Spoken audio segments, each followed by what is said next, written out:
jump between two because of stuff. So you guys have landed here. Just want to make sure. Cool. Before finally roughly landing in a foot of water. So Macamir, you're not actually here, but I'm gonna put you back up there for now. Just okay.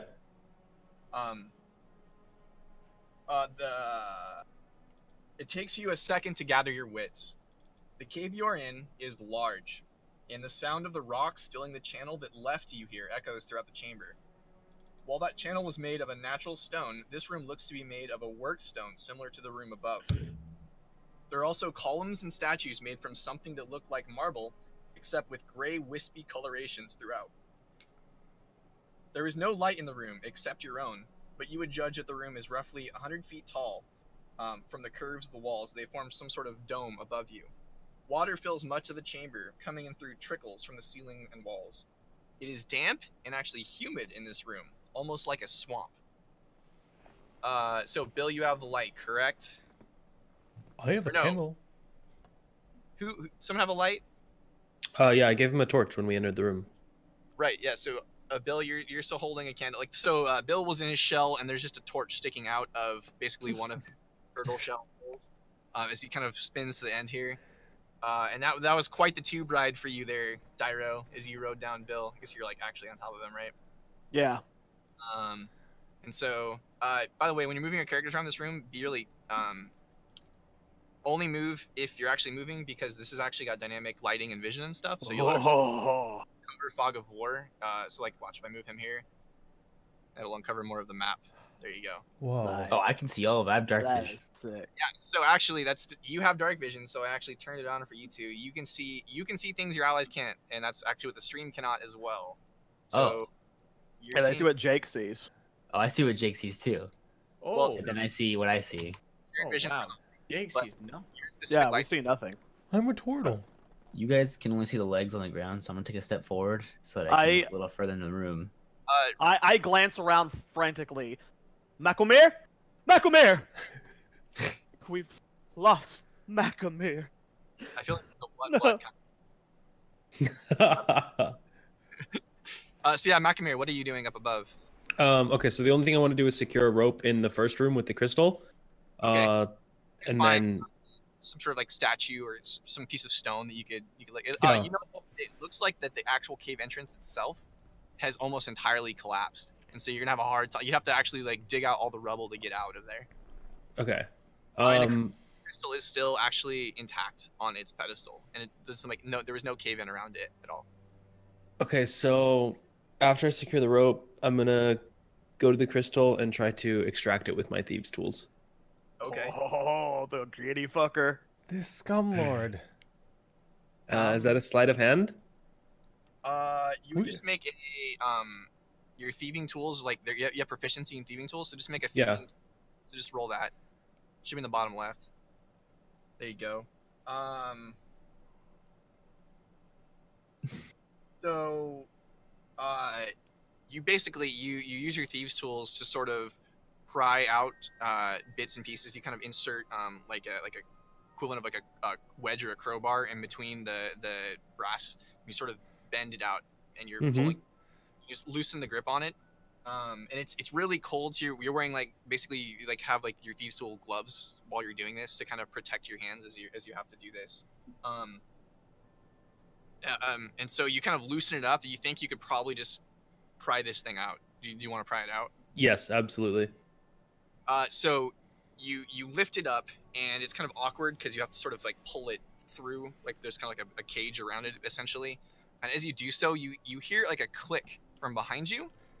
And you sort of like you turn around to look, and at the doorway, it looks like were it not completely covered in rubble, there is like a door that essentially a stone door that was trying to fall, but it is now obscured by rubble. Okay. And so it's set off to click. You don't see any other untoward effects, and you kind of work this crystal up, and it's really cold, and you're kind of holding this. And again, it's about, like I said, 2 feet tall and about 8 inches in diameter. So it's like a pretty tall kind of like a giant crystal football, something like that. Okay. And then I'd like to begin the descent towards my allies with it in my backpack or tied on the back or something. throw it in your backpack. You have enough room in there to kind of toss it around. You like wrap like a cloth or something around. Yeah, it. like a blanket or something. Yeah. As he comes down, I'm just on my hands and knees sobbing, crying his name over and over. Have faith, child. We knew he would be fine. I'm gonna use Cure Wounds on myself. Hopefully, can I do that? Real quick before we do that, Macamir, are you making any attempt to? When you first put it in your backpack, you kind of see like there's a slight blue light coming from out of your backpack. Are you making any attempt to obscure this crystal, or do you not care? No, I don't care. I'm just worried about following my teammates as fast as possible. All right, so you guys see Dairo, you are like crying, sitting there sobbing on the ground for Macamir. Macamir! And then from down the passageway, like there's this silhouette of this human kind of descending on a rope with this blue glow all behind him as he kind of descends down this passageway. And it's almost like he's like the ghost of Macamir has come to visit you. Heavens above, Macamir. Is that you? I brought the crystal.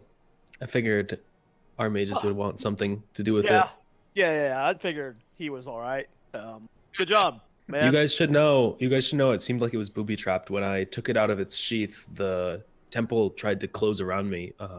Luckily, I didn't see any other traps set off, and I was able to follow you. Did you get hurt wielding it? No, I did not. My expertise in nightly activities has allowed me quite proficiency at handling dangerous objects. I don't trust you or trust that crystal, so I take a step away. Also, I can see really far down and relay to my team what I see way down. What do you see, Zaius? I see what looks to be the rest of that statue or whatever on the floor. It looks like a body that's kind of cut up. And it's broken on the ground. And then just a big, giant, empty room with some columns. Why don't you go ahead and make a perception roll for me, too? All right. Zaius? Can I Cure Wounds now? Is that how it works? If you want to, you can Cure Wounds. So you just spend one of your level 1 spell slots, or your level 2s, I guess, if you wanted to heal yourself. And it does, like, I think it's a D8 plus your charisma. So you heal yourself for 7. And you only have, what, 4 damage? So. There isn't, it's wasted. That's one of the reasons why you have Goodberry too. Goodberry is a decent one to use for out of combat stuff, because so the way Goodberry works is it just makes 10 berries, and each berry that is eaten heals for 1 hit point, and you can hand them out if you want to. They also last for 24 hours. I wouldn't mind, typically when people use Goodberries, what they actually do is they last 24 hours, right? But your spells reset every day. So what you can do is you say, I cast Goodberries before I went to sleep. So I don't have a problem with you saying you have 10 Goodberries hanging around right now that you don't have to cast right now as well. And you can cast more if you wanted to. Can I undo my Cure Wounds cast? Yeah, that's fine. We're all learning here, so. Great. So I take out the good berries. So I eat 4 of them myself. Okay. And I walk up to Zaius. I say, wait, Zaius, I have something for you, my friend. Walk over here. And I will give him the good berries. Okay. 5 of them. 5? Oh, so I'm fully healed. If I eat them all, which I do immediately. You just, oh my god, you disgusting creature. You have no manners. Zaius, that crystal will bring us to ruin. Maybe. Or it'll fester in surprise when we get back to the city. Yeah, I'll say, you're talking to yourself now. You're going crazy, man. Can we think objectively? We just fell down a cavern. Wait. We need to find a way out. I have a great idea of doing that. You see, 2 of these guys can see well, but the rest of us can't. Macamir, take out the crystal. I don't think so. I don't think we want this crystal out and exposed right now. It's better off tucked away in the backpack. But I can't see. We can light some torches if you can't see, buddy. I can see it, but all right, I don't see. So yeah, I'm gonna with that I'm gonna take a torch out. I'm gonna do the same thing again. I'm gonna light it with Druid Cloud, and then use Control Flames to make it twice as bright. Is Control Flames level 1 or level 0? I think it's level 0. I don't actually know those. Someone check. There on the It's a spell. cantrip. Okay, so you can cast unlimited. And is that as long as you concentrate, it's bigger, or is it indefinite? I guess if you pop, I think it lasts 24 hours. just hit the spell and it'll pop it up in Oh chat. wait, it's 1 hour. Is it okay? Just could you Yeah, there you go. There we go. Yeah. Double the area of bright light. Double the very bright light. Okay. So basically, you make this. You pull out your torch and you use your flint and steel to light the torch, and then you basically you do your druidic magic. You wave your staff in front of it, and it just this torch like pops, and it now is twice as bright. Are you holding on to that torch? Yeah. Okay. Then I'm just going. And then actually, so I'm gonna hold on to it first, and then I'm gonna give it to I'm gonna take a step back and give it to Macamere, because it's like I do not trust myself being a tree with the torch. You can have it. Okay. And I can see anyway. So it's, you know. The bigger torch. So yeah. Now you, as you move around, you'll see a little further. Okay. The rest. So right now, Bill has a torch out and Macamere has a torch. Okay. And so the water ahead of you is about, it looks like the area you're in right now is about 6 inches deep. It looks like it gets a little deeper if you were to continue to the south. Zaius and Riot, can either of you see an exit? Like a doorway out, somewhere to climb up, anything? There's somewhere to climb I do up. not. There's some stairs over here on the left side. I don't know how to ping. How do I ping? To the west? To the west. I will move to inspect. Okay. So let me just describe a little bit more of the area. So directly ahead of you, there's what looks like some giant statue made from the same marble-like material as the rest of the room. It is collapsed and broken. In all of the sections where it's broken, those breaks themselves are worn with age. So you think that whatever had happened to break the statue happened a long time ago. It looks like the statue, just judging from the proportions, and I guess you can mostly see it. It looks like it was probably about an 80-foot tall statue when it was upright in this area, and it looks like it stood right where those feet are ahead of you. In fact, 1 foot is actually still intact there. Your stage right, well, actually, as you're looking at it, the right. All along the dome that you're in, and you see more of those mosaics. From similar to the ones you saw up above. These ones have a little bit different stories on them this time. Do they all depict the crystal?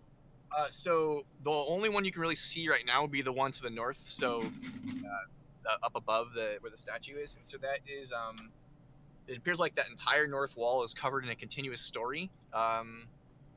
Though part of the part is basically the part of that wall has been caved in. Basically, where this cave is sort of crashed in, has broken away part of that mosaic. So you're kind of picking up like about halfway through this story, or a third of the way through the story. It shows people holding those same crystals as before, but this time the crystals are blue. The people also, all the people in these pictures, that looks like a similar art style before with the humanoids. This time they now have like almost like reptilian or snake-like features on them. Some of them have snake heads. Some of them have their lower body has been replaced with that of just a snake torso or a snake, just a snake body. Can I do a history check about the snakes? Go ahead and make a history roll. In the background of all these images, where previously there was a sun, now there is the iconography of a moon.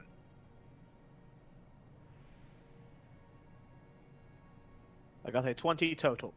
20. Okay, that's pretty good. So,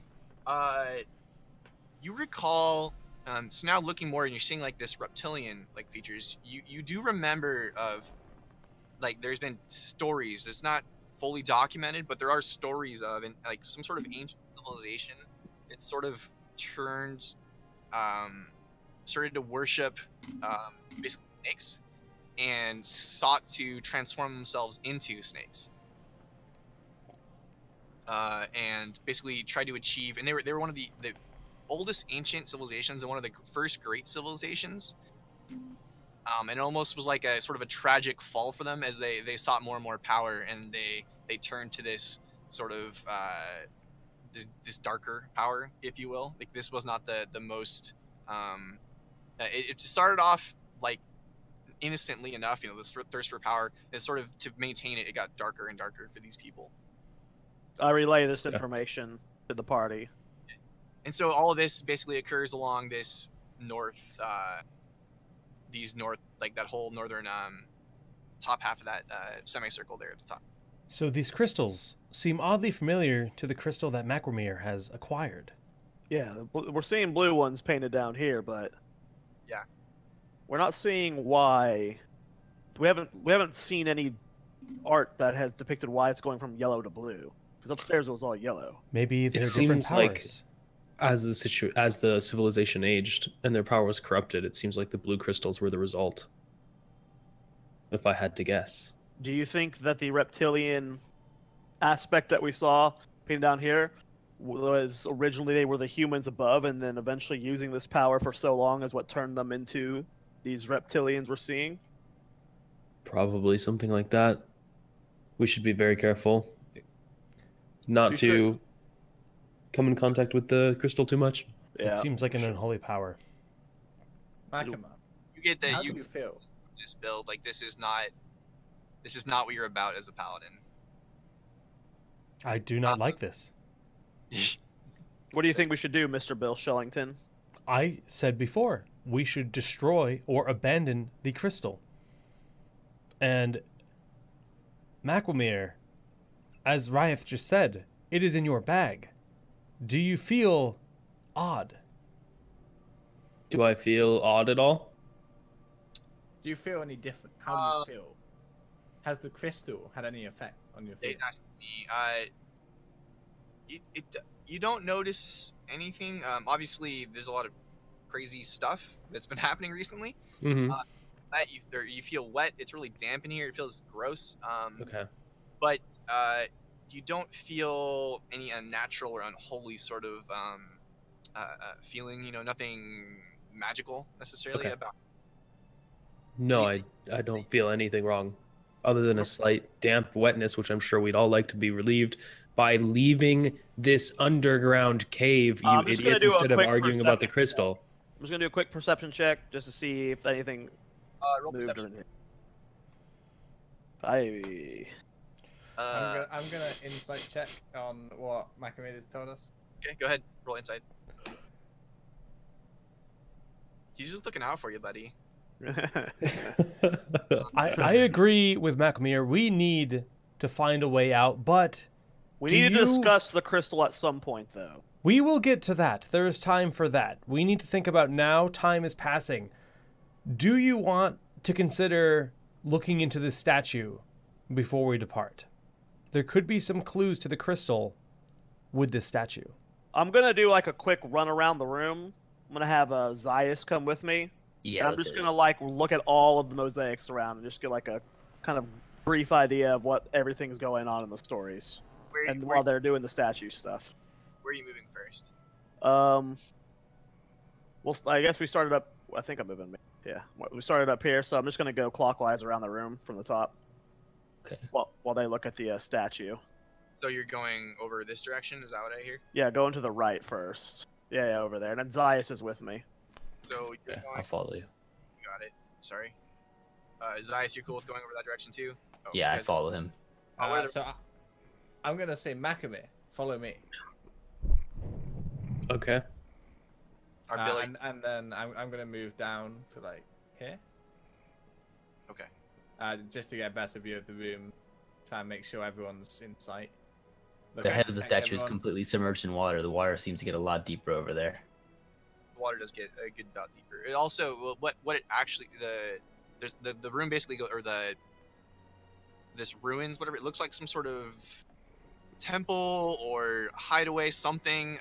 It seems to go down a little bit because like it basically you can see the staircases, like it used to be like a raised platform up to this statue, and that kind of descends down. So the water level stays the same. It's just the water gets deeper.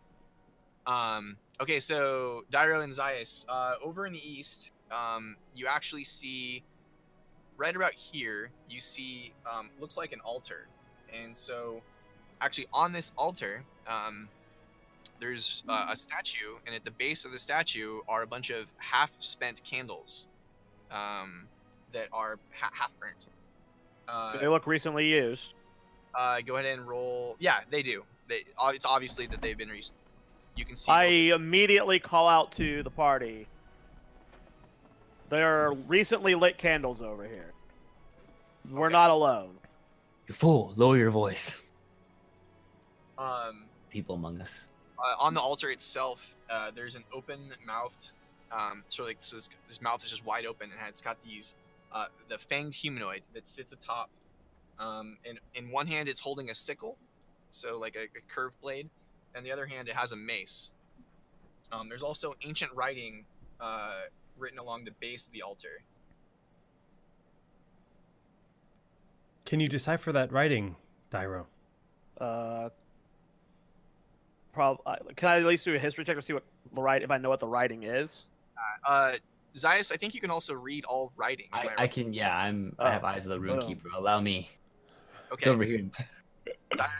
As well. You can tell that it's abyssal, which is typically the language of demons. It's also written in a very strange dialect with very, very harsh S's in all of the version. So if you wanted to make a history roll, you could roll history or religion on what you're seeing to maybe determine what this is. I will do a. Dairo can do it as well. Anyone that actually sees it can. I'm gonna do a religion roll. All right. Bill mentioned earlier that he thinks it's angels and demons, so I want to confirm this suspicion for him.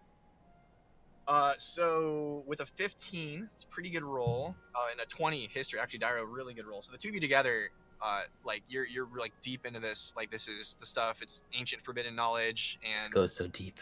stories that you really like to know, and so you're really fascinated with this.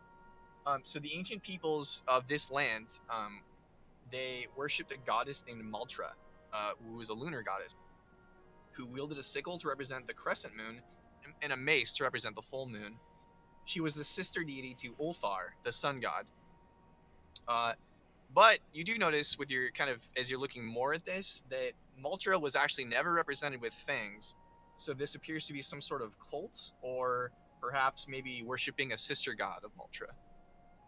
The statue that's knocked down in the water, does it resemble what history would depict Maltra as, or?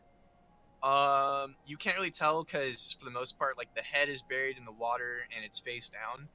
You have a really hard time telling. You don't see any weapons with it. You can you go ahead and roll perception for looking at the statue. For looking at the statue a little closer.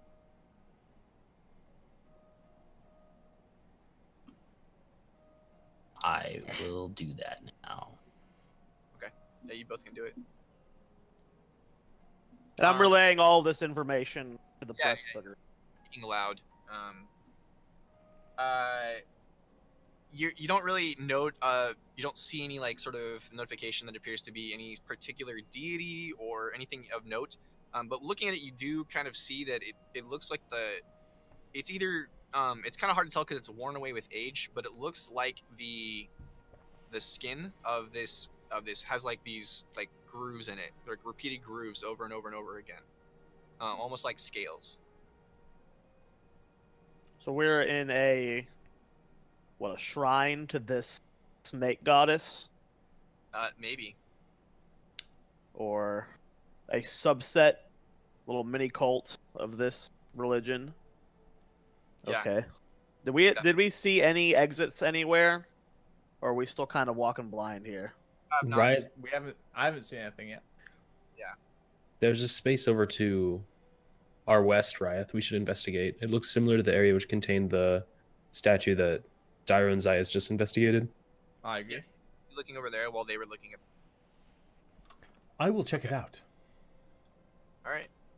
Oh, and I call over to Bill. I say, Bill, stay close. You will not do well to wander in these halls. This is another altar, with a statue of a man holding a stein in one hand, and an hourglass in the other. Ancient writing covers its base as well. Very similar writing to before. Do any of you speak Abyssal? No. Well, you have to How would I check? Zaius and I will wander over if they can't do it. help translate. So the writing reveals that this was actually a shrine to Zoi, the god of festivities. So you can roll history or religion on him. Sure. I will roll. Let me see which is a better roll for me. Religion.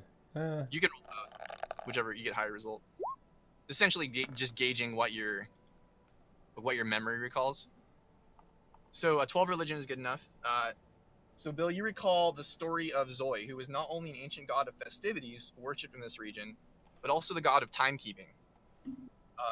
Every day it was said that Zoi was born anew. Originally, his followers would greet one another with "Praise this day of Zoi's birth," which has led to the very common phrase "Zoi, a happy birthday."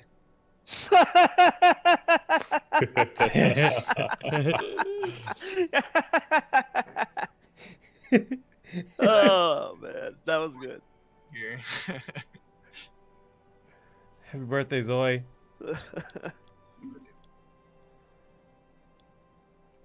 Yeah, So so what that's all in this western. What does this mean? It's interesting. This is ancient gods and goddesses. We need to get out of here as fast as possible. We Yeah, at least know that there's a way to escape because whoever lit those candles must have gotten in somehow. Let's explore further. Yeah, let's I go. can Let's go. This is a dead end right here. Seems to be a dead end there. Let me scout ahead. I can see pretty far. Here. Dark vision people lead because I can't. Alright. Our maps look so different than yours. I walk ahead, climbing on the statue to stay out of the water, for the most part, but then fall into it inevitably. Stay right about where the statue is for now. Dyro, I'm following him. Oh yeah. Okay. So everyone make me a perception check. Okay.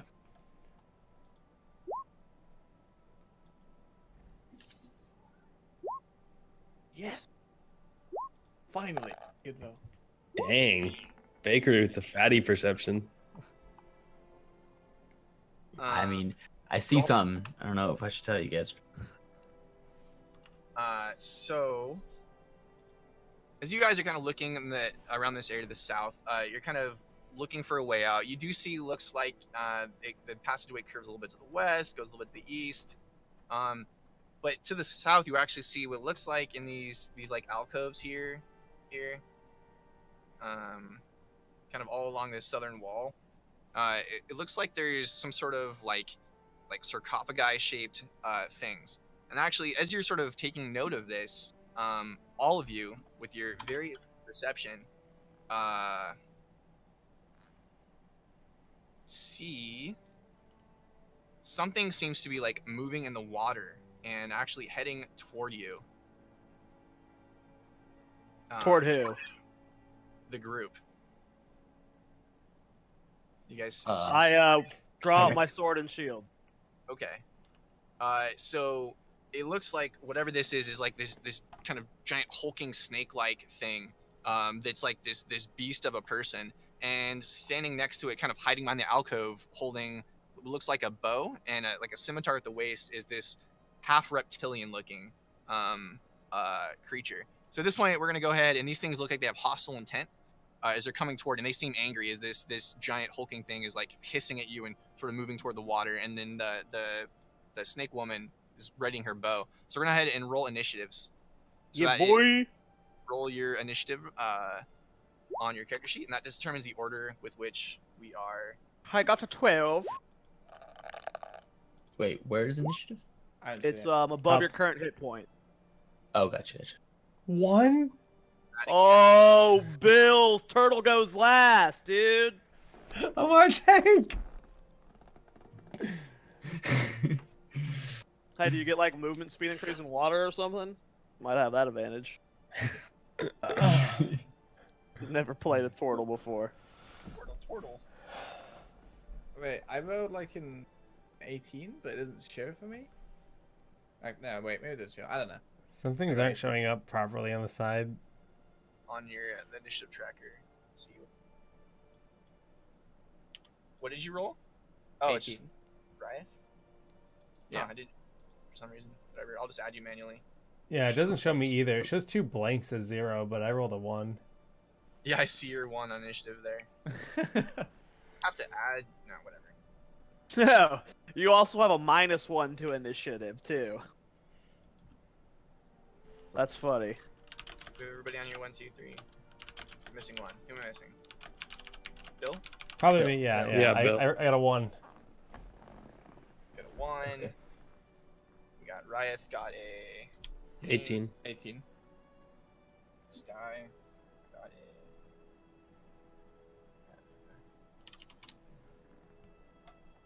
And this girl got a. How would I know if something constitutes as like a humanoid or a beast or stuff like that? You can basically somewhat tell. But you can also do a roll. So usually it's like Arcana or Nature to tell if something's a beast, or you can kind of just basically gauge off your knowledges. General beasts are just like wolves and things like that. Humanoids would be anything that has roughly humanoid shape that's not like an undead or some sort of crazy construct or something like that. You think these things are probably humanoids, just judging from their bipedal nature. Sorry, I'm doing the last one here.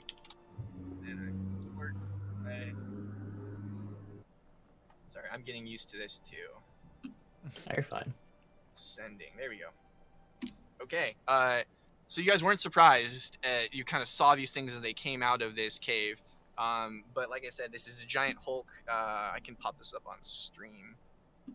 Let me pull it up here. This will be fine. So this thing is just like a giant Hulk of a creature with the big old bulky. It looks like it's roughly humanoid in shape, slithering, and it kind of has like this sort of animal looking to its eyes, like a base intelligence. Whereas this other one is, like I said, it's more like it's like a human, but with snake-like kind of like somewhat snake-like features, like slightly flattened nose, but not totally a snake. It's more humanoid looking. Mm-hmm. So Ryeth, you're actually first to act as these things are approaching you. So what would you like to do? Oh, bakery! Save us, bakery. Bakery! In general, when you have a combat round, the way it works, you basically everyone takes turns going based upon your initiative order. During your turn, you can do an action and a move. There's some other stuff you can do, but we will get to it when it comes to that. An action would be an attack, a spell, a couple other things qualify. And a movement is generally just you'll move your movement. So I think Baker, you move 35. Most people move 30. Some people move less. And each square is 5 feet. So right now you could move. If you go too far in this water, it's going to be like difficult for you to move. It'll actually cost you double. But otherwise, you can kind of move around about 7 squares and cast a spell if you wanted to, or do an attack or something. So can I cast a spell then move? Yeah. Yes, you can actually do it. You can even break up your movement with a spell in the middle of it. So I'm gonna touch Makame, and I'm gonna cast Bark Skin. Okay. So Ryeth right next to him. So Ryeth reaches out and touches Makamir, and Makamir, your skin. Assuming you're willing to accept this. Yeah, that's fine. Okay.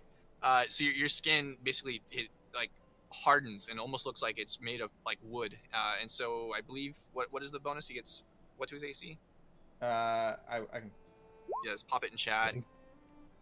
So for the next hour, as long as Bakery doesn't cast another concentration spell, you can't have AC less than 16. Okay. So you have 16 AC. 16 or higher, I guess, if you had some other way to get more. What does AC stand for? Armor class. The number that people have to roll to hit you. So he has, basically you give him armor. He's got this. Yeah. Yeah, nice, good. Would you like to move? Yeah, and then I'll just move, I'll move here, just to the center. Okay. So I'm like, So you invisible. kind of balancing the statue. All right, next is this thing that you can apparently read the name of, but it's this giant hulking monstrosity, and it's moving right forward here, and it's going to go right toward Zaius. So it sort of kind of slithers through the water fairly adeptly, and it attempts to bite you.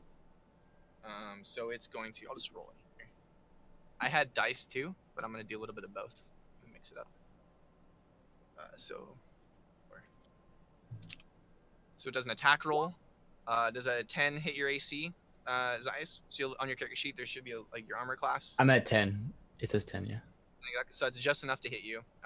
So it's going to bite you for All of it. a good amount, actually. Oh, he rolled maximum, so you take 10 Ooh. points. Oh, Into you with its bite attack. good thing you ate those berries. Yeah.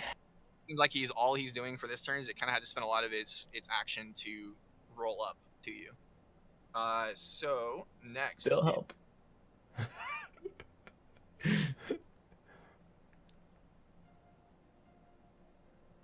I'm so prone to danger.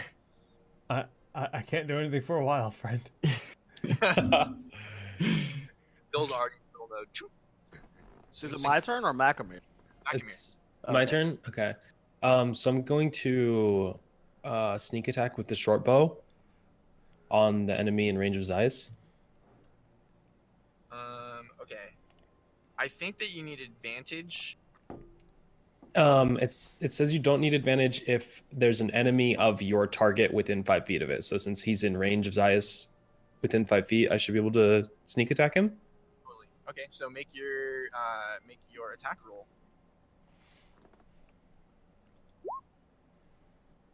Good. And then That I'm pretty sure hits. Verify. Yeah, that hits. So you shoot an arrow into its, and then you'll get sneak attack, so it's an extra 2d6, right? yeah. So you're shooting your short bow at it, and you roll pretty good damage as you launch this arrow in, and it catches this giant snake man was busy kind of digging into Zeiss so much, enjoying it so much that this arrow kind of punctures into it. It takes a good chunk of damage. Yeah, it starts like lets off like this nasty hiss, like this almost screaming hiss, like out throughout that kind of reverberates throughout the chamber. All right, and then you're done, or are you gonna move? I'm done. Okay. Next is Dairo. Okay, so I am going to. Now my character sheet inside Roll20 is being bugged, so I don't know I need to roll for it.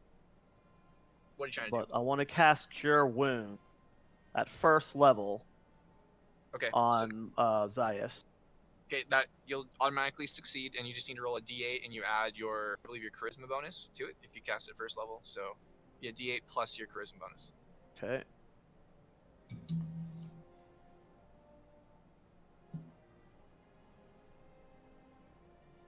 Nice, 10. There you go, Ah. max. So Zeiss, Oh. so make sure you update. I think that was all the damage you took. Yeah. Thanks, buddy. And then I'm going to We're position friends now. myself between Zeiss and the snake as well as I can, and I'm also going to use my bonus action. Okay. Go And for it. I'm going to use Bardic Inspiration on Bill.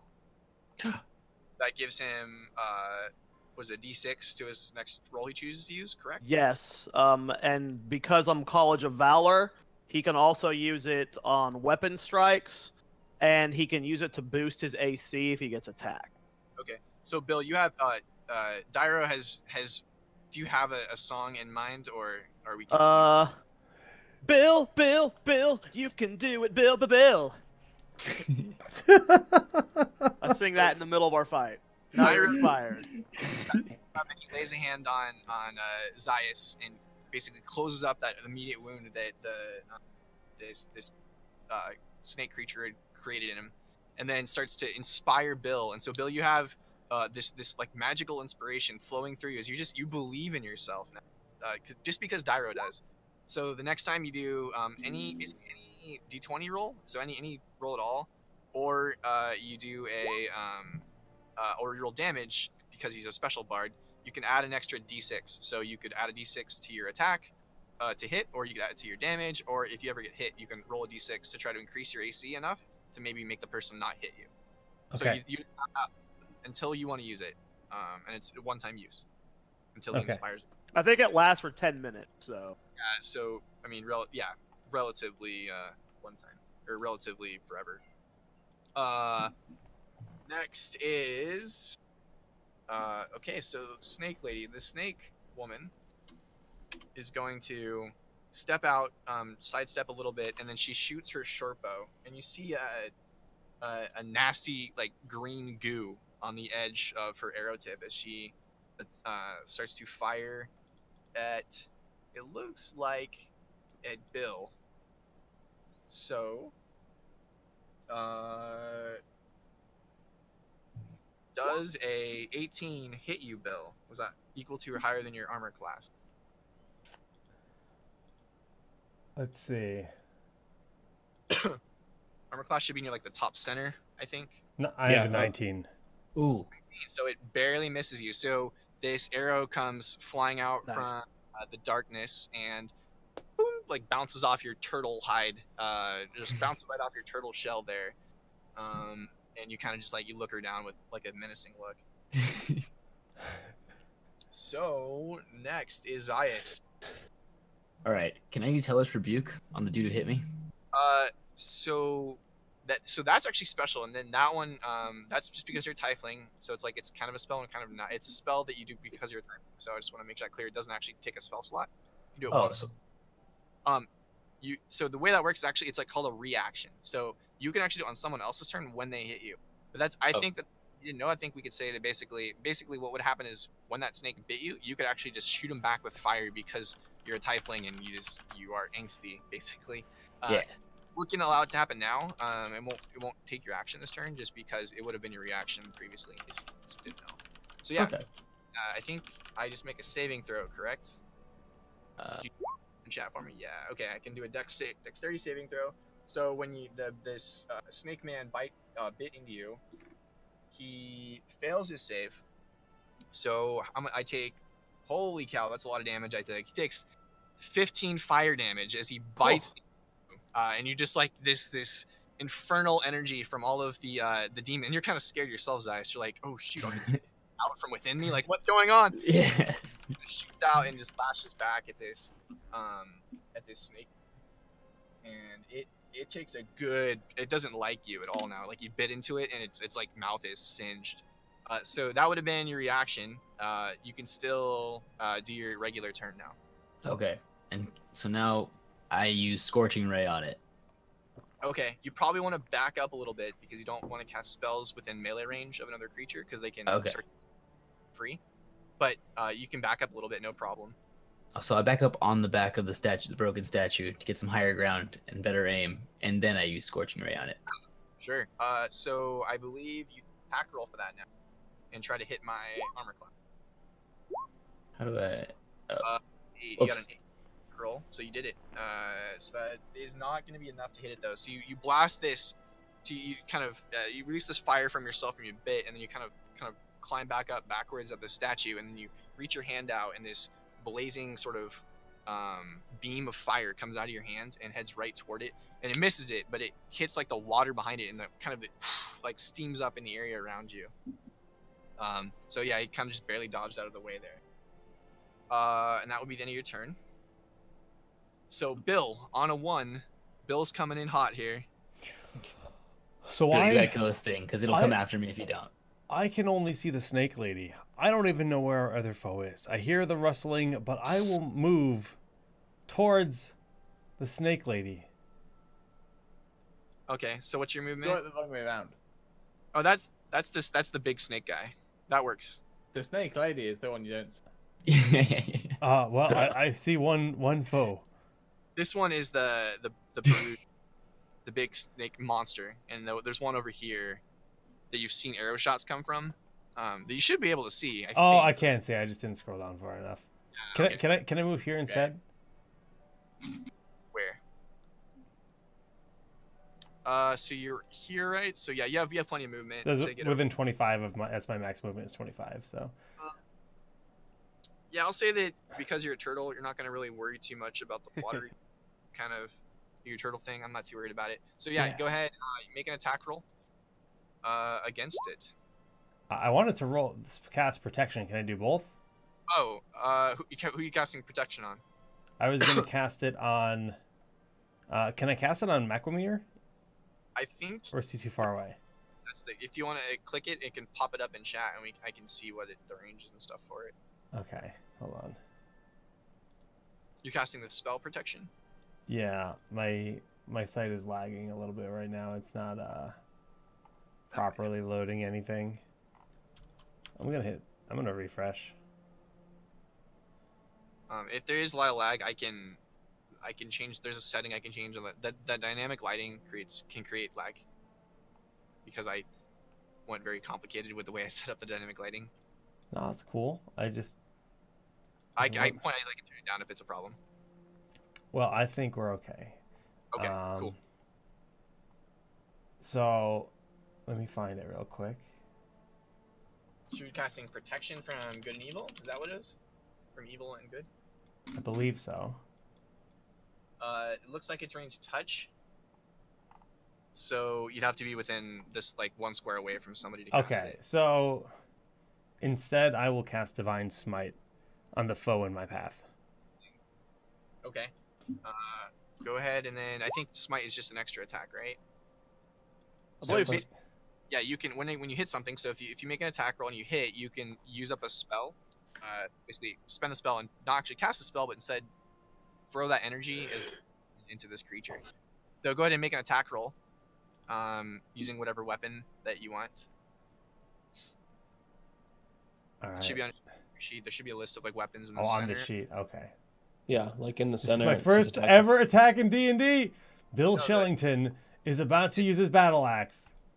Okay, so Bill, the turtle, over to this his mortal enemy, the Snake Man, and and he rolls a pretty good roll there with the 17 to hit. So that will hit it, and then you're going to expend a spell slot. So you expend one of your first level spells to do an extra 2d8 damage. So whatever the damage is, Jeez.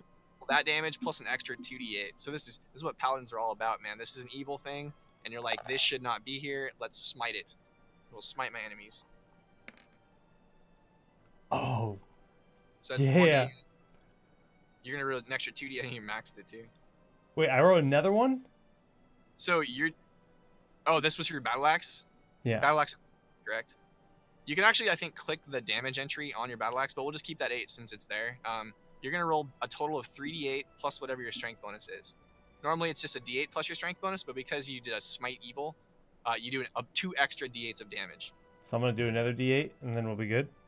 No, another after that. 2 more D8s, Jake. 2 more total. D8s. 3 All right. total. I'm just doing it. Here we go. That's a lot of D8s. It is a lot. 6, roll 1 more. So you're at 14. Slaying Fools, 19. And then what's your strength bonus? Is it plus 3? It's 3, yeah. Yeah. I saw this character sheet. You So were you- max strength, right? Damage is you light into this thing with your battle axe. And so you kind of, like I said, you kind of waddle over there, Bill. You're slow to act, but you're really sure in your actions. And you come over and you can see your battle axe glow with like a holy blue energy or a holy white energy as you bring it down on the back of this brood, this brood creature. And you just cracks it and hits him for 17 points of damage. Actually, the axe just splits its back and it falls down and face first in the water as you. So yeah, this thing. All in a day's work. Way to go, Bill! Okay. So yeah, you guys took a chunk out of that one. So we're back to the top of the round with Riot. This brood guard seems to be defeated, but there's still something else shooting at you from the corner.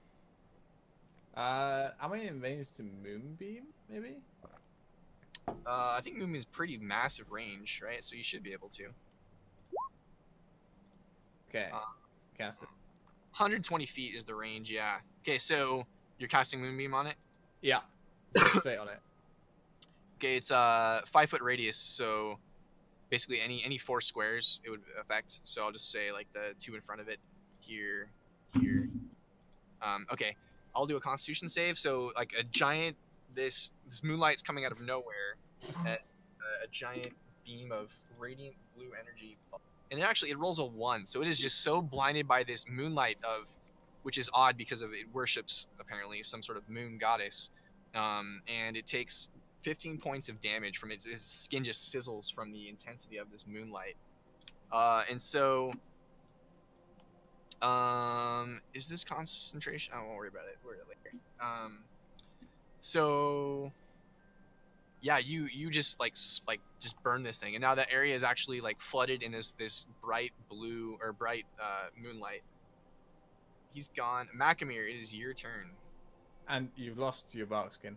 Your skin turns back to normal, Okay. I think, because it's constant. Oh, okay, because you cast another concentration. Yeah. All right. I'm just going to advance up next to Raya and then attempt another short bow attack. Okay. This one does not have any sneak attack, but you Correct.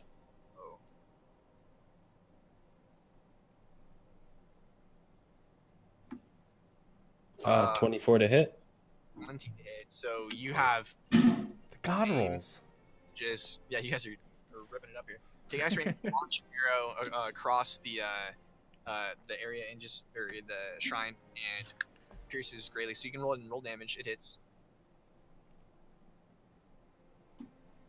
6 damage. 6 damage. All right. It looks pretty hurt. It's definitely like you can see wounds starting to show up on it. It's visibly damaged now. Dyro, it's your turn. I'm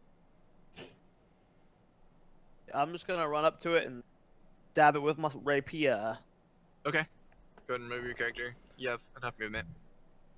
So you kind of bounce off the back of this giant snake beast that's in the water and sort of jump over Bill as you run forward and try to stab it with your rapier. Yeah, because I have a halfling nimbleness, I can run through creatures bigger than me without taking a penalty and stuff. Yeah. Go ahead and attack.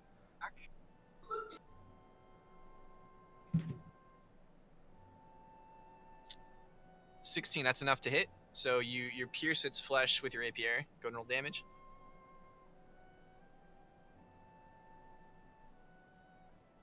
16. Yeah, roll damage. That was to hit. Plus There you go. 9. Boom. Or pretty high damage. 25. It takes another You gotta 9. scroll down, Jake. Oh, On the chat, you gotta scroll down. You're not seeing what we're doing. Oh wait, it might just be the capture. I don't know. Either Jake's reading numbers I'm not seeing, or I'm broken. I don't know. I don't know. As far as I can tell, that's as far as it scrolls down. 9 is the last thing in the log for me. Yeah. Yeah, it looks right to me. Yeah. Okay. So you stab it with your rapier, and it like, starts to hiss at you back, and it's really angry at what's. Next is its turn. So it drops the short bow and pulls out 2 scimitars and attempts to swipe at you twice, Dyro, with its scimitar. Oh. Give me a dice back. Gets and I assume an 8 misses you. Yep. And then a 20 will hit you, though, I assume. Yep. You take 5 points of damage as it slashes into you with one of its scimitars. Kind of does this like waving sort of serpentine dance with its scimitars. Lovely. Starts to hiss at you in Abyssal and says, "You filthy fools, why are you here?" Which you probably can't understand, but I know. Marche Actually, can. Zeiss, you can read all languages. I don't know if you can understand all languages. So it hisses you in a language you guys don't understand. I hiss right back. Parcel tongue, basically. All right, next is Zeiss. Starting to feel a bit of remorse for invading this thing's home and just slaughtering it mercilessly. I attempt to charm this snake lady. Okay. Oh. You freak.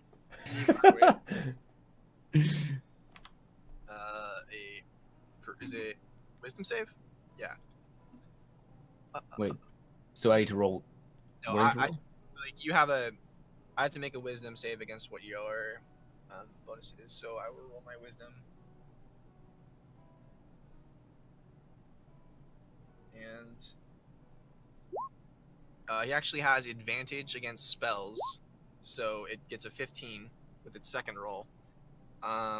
What's your charisma bonus? I think it's I believe it's +3. okay, so you have I need to get a 13. I got a 15. So it successfully shrugs off your attempts to charm it, you snake charmer, you. and it just sort of like you can see like it was almost like resisting, but it just pushes it off and it just hisses it back at you with evil intent. All right, Bill. Take a step back too. Okay. Bill, save me! I step forward to battle our foe. Okay. You can step next to Dairo and still hit it. You can't be in the same square as Dairo, so Okay. you're gonna have to... Well, can't Dario hop on his back? Not yet. Typically in combat, when combat rounds happen, everybody occupies one square, and you can't. Okay. You can't be the other person's square unless they're like prone or something. So then roll another attack roll. Well, I'm going to channel divinity, which adds my charisma to my roll, but also it looks like it adds a light in a 20-foot radius of bright light for 1 minute. Don't forget that you are inspired! Oh. Damage. I think you can do inspiration after the roll to determine, like, after you miss, you can try to use inspiration. Yeah. So I will channel divinity. Yeah, so your weapon is now, like, is sacred, and, sure. So for the next minute, you add your charisma modifier to attack rolls. So I click attack roll. Yeah, do your attack roll again. Make sure you add your to hit, so, like, you should just be able to click the weapon. Yeah. And you'll also charisma bonus after the fact. So then I click charisma after? No, you don't click charisma. We just look at the number on it. So then you would add that to your to hit. So I'd add 4. You have an 18 charisma? I have 4 charisma. Is that your charisma save or your charisma? Saving throws is 4, so my charisma To the left of it. The bottom one. I see. It says 2 with 14 below. You have a +2 charisma modifier. So you'd add 2 more on top of it. So you got a 22. You definitely hit with your sacred weapon. So now you can roll your damage, which is your D8 again. And it should just be able to, you should be able to just click the This damage value next to your battle axe, and it probably will roll it for you and add everything together for you. Okay. So roll the other one. There should be. Does it not do damage? Maybe I'm wrong. I haven't been able to get to do that. I'm just Okay. manually doing mine. So your damage is a D8 plus your a D8 plus your strength modifier. So D8 plus 3. Yeah, I guess you can't. I thought you could. Okay. Anyway, so I need to roll a D8. You can also use my inspiration for more damage. Yeah. I want to do that, but let me roll a D8. So I got 20, and then we're gonna roll a D8.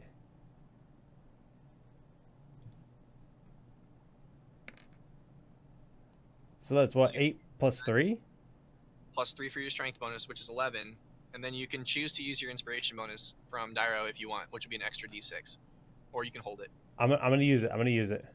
Roll an extra D6. We're going full ham paladin right now. 11 damage so far, plus another 5. So you use 16 points, Nice. which actually 36. enough again to drop one of your hated enemies, the snake people, as you then fight into it again with another of your battle axes glowing with radiant energy, as you just lop off, basically cut your axe right into its midsection, and it falls to the ground with a hiss as it dies, and it just like lies on the ground there and kind of drops into the water a bit. And so that it seems like the area is now secured around you. Mr. Shellington, that was amazing. You took both those guys down almost single-handedly. All Zaius did was mutter some words that seemed to have no effect and take a lot of damage. If it wasn't for your inspirational words, Dairo. Maybe I should have inspired him. Could you Come sing on. that song again? I really enjoyed it. I'll save it for later. Bedtime. Mr. Dungeon, sir? Yeah. Do you know if I Mr. can Dungeon! use- if I can use Moonbeam outside of combat at all? What? So it says, on each of your turns after you cast a spell, you can use an action to move the beam up to 60 feet in any direction. What? So, can I use that for light in this cave, or am I just gonna let it go? Back I to don't- normal? You're basically just moving this moonbeam around. Yeah. How long is Like just a big spotlight following us. I just want to use a big spotlight to check out this area, like to the east, like this dark bit, if that's possible. I'm surprised There's you could definitely a cast hallway down Moonbeam there, man. I in see this, something. in this cave.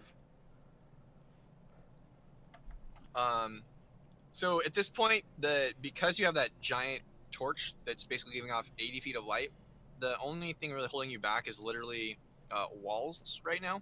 So you point the light down in the east area, and what you see is again the kind of like there's two basically small little outcroppings to the east, one here and one here.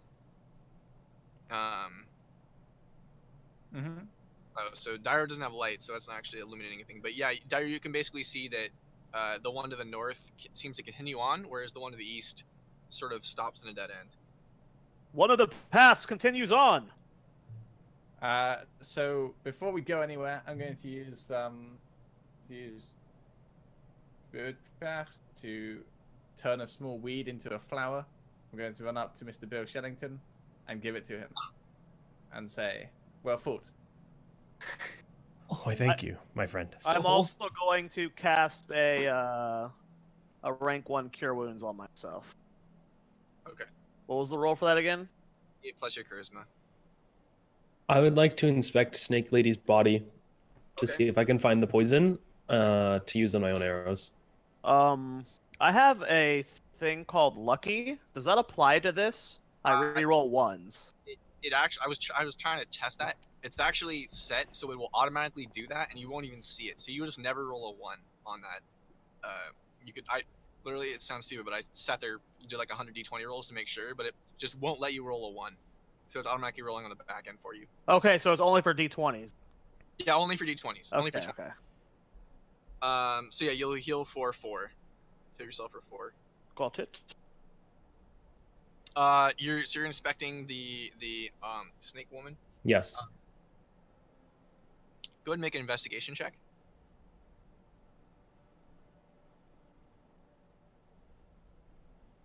Pretty good roll. Why are your rolls always like 23 or 25? There's always one guy, dude. That's a lot of rolls. Malcolm is OP, dude. He needs nerfs. Sometimes lucky. So you look on the body of this woman-like thing, and you do find a couple of scimitars and a short bow. One of the arrows is laced with this poison. It doesn't seem like there's much more, but there is one arrow that you think you could use, and it will do a pretty good chunk of extra poison damage if you were to hit. It's pretty lethal, but it's just okay. It's not an ongoing effect. Okay. So it's like it would burn the skin away. Okay. I added 1 poison arrow to my inventory. There you go. Perfect. Also, kind of looking around while you're looking at the woman, looking around these sarcophagi, you notice like a bunch of really sort of about 6-inch to 8-inch long eggs that are sort of sequestered all over the area. Kind of like lying down in the water, sort of like tucked away all around these sarcophagus.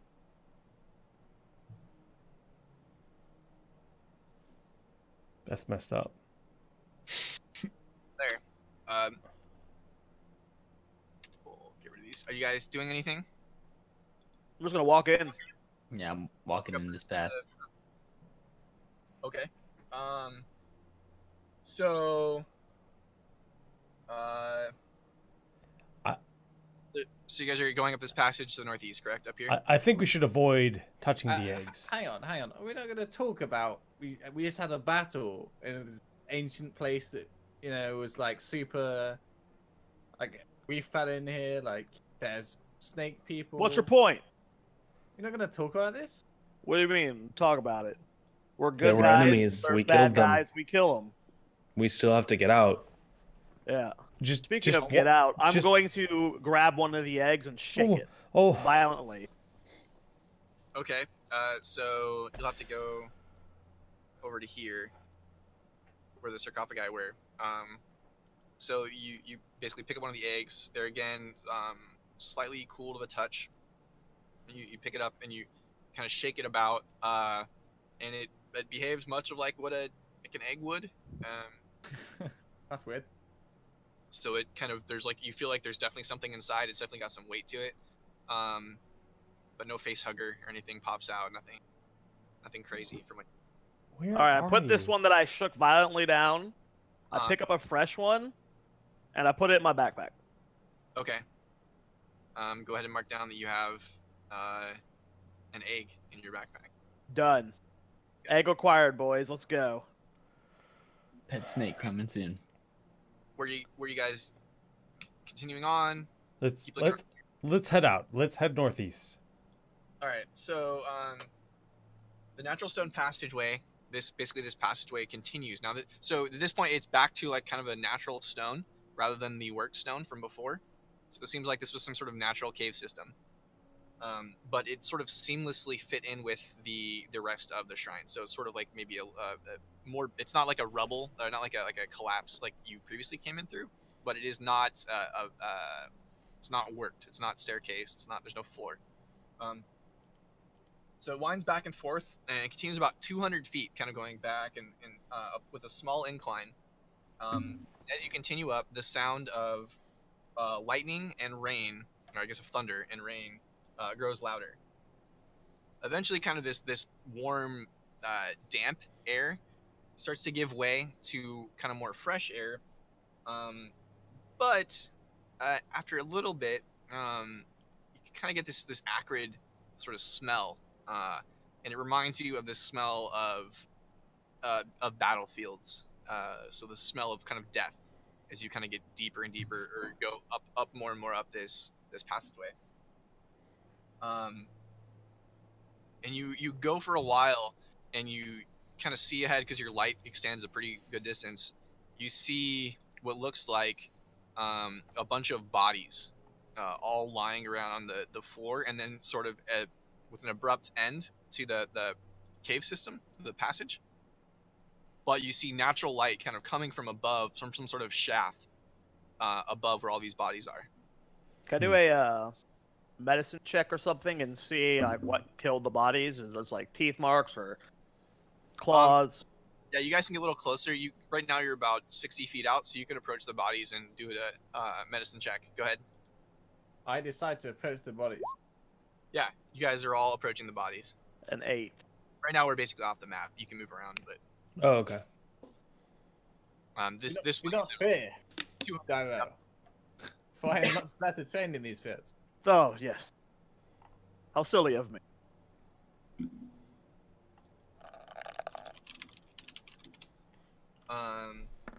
Okay. So looking at the bodies more closely, you kind of see occasionally like there's like a lightning strike from above, and kind of illuminates the area even more than your torchlight. Sort of creates these contrasting shadows.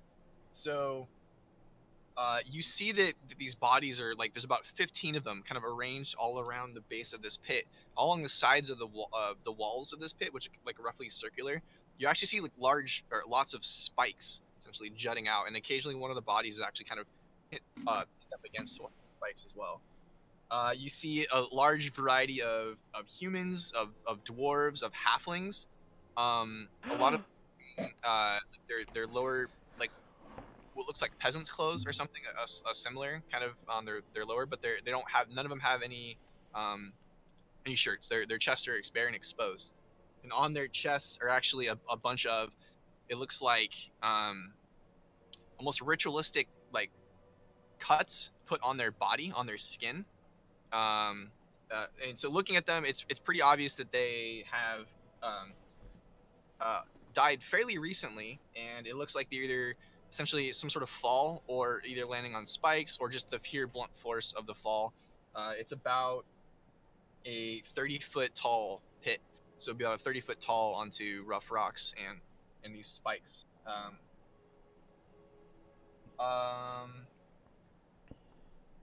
Yeah, so that's what you see here in this, and it looks like pretty much the only way out would be up through this pit, whatever have you. It's a dead end at this point, except for that. Okay. I mean, Can I try to loot the bodies? obvious to only go one way. You can look in the bodies. It doesn't look like they have like anything. It looks like they've been stripped of all possessions, other than the barest bits of clothes they have remaining. Sorry, what did you say, Dyro? Me being the smallest and the bravest, I think I should lead up this very narrow path. Yeah, so you think you could actually like maybe climb up these spikes, but there's no path anymore. The path basically, it's like imagine you Okay.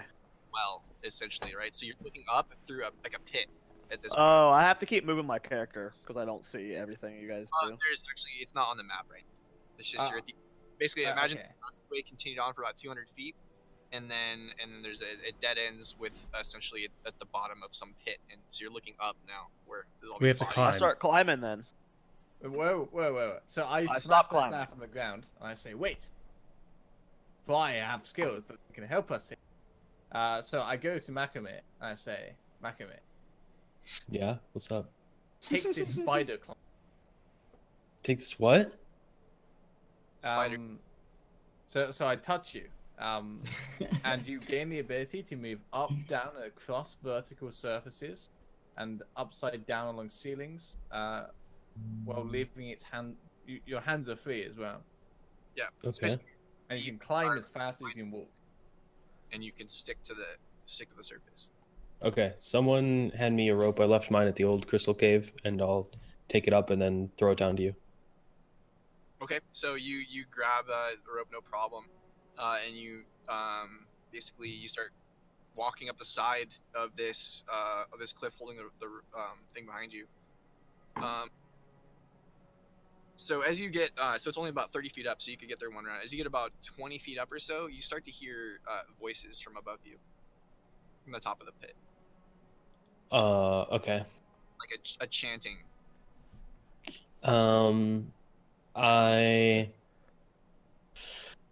Can I stealth with the glow? I can't, right?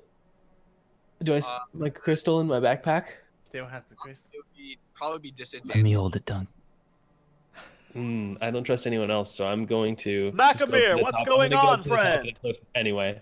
I don't care about the chanting, and I'm not giving up the crystal, so I'm going straight up to the top. Okay. Sword, were you YOLO. a stealth, or you just trying to rush up there? I'll try stealth. Yeah. So make a stealth roll at disadvantage. So it'll just be the lower of the two rolls. Yeah. And 9.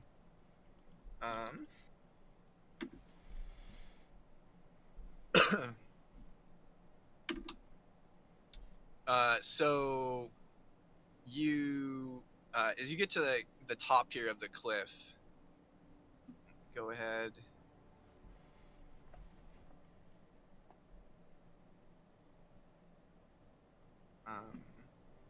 Move it over to what you see. I need to grab your guys' characters. Whoa! Holy.